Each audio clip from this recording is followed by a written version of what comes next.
Reading the Bible for the first time can be daunting enough without having to try and work out where you're going to start. I'm Aaron, I'm a student minister, and here are 5 jumping off points that might help you on that journey. Number 1 is the Gospels. Plain and simple, this is what it's all about. Matthew, Mark, Luke, and John tell the story of Jesus and his life, his origins, his birth, his ministry, and his death and resurrection. And everything else in the Bible points towards these 4 Gospels. So, this is the most common place that I would recommend you start. Particularly, I would recommend you start with John.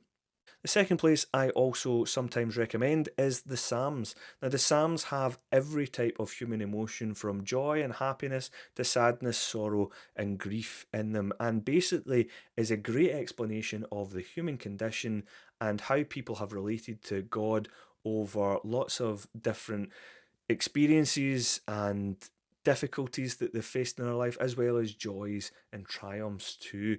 And if you want an idea of the human condition in song or poem form, then this is a great place to start. Number 3, if wisdom is your thing, then I would recommend you start with Proverbs. Proverbs has lots and lots of wisdom. It is packed full of wisdom and sayings that help everybody, not just if you're Christian, but can help anybody if you apply it to your life. Now, Proverbs is also structured in a nice, neat 31 chapter book, so you can read basically a chapter a day in most months and read it through in an entire month if that's what you want to do. Number 5, as I said earlier on, you can start from page 1. You can start from Genesis. Now, I don't recommend this very often simply because it can be a bit difficult to understand what's happening without knowing the story of Christ first. That's not to say that it's not valuable, it's not full of useful information, but I think it's always better to read the story of Christ first and then go back.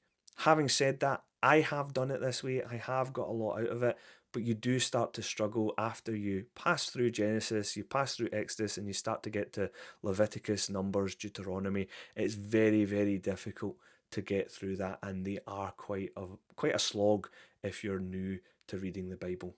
Number 5 is a bit unconventional, but if church history is your thing, then where better to start than the beginning days of the church after Jesus left the disciples to go out and spread the gospel message.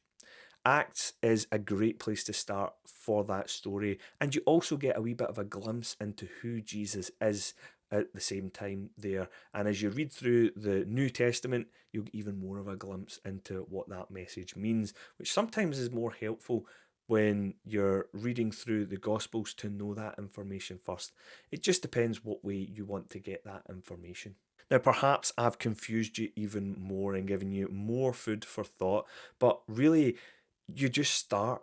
You start anywhere in the Bible. You could literally pick it up, open at a random page, and start reading from there. There is no perfect way to read the Bible. Whatever works for you, works for you. The only way that is correct to read the Bible is the way that you're going to do.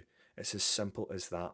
But let me know where you started in the comments, and let me know if you thought it was useful or you think you would start somewhere else if you could do it all again.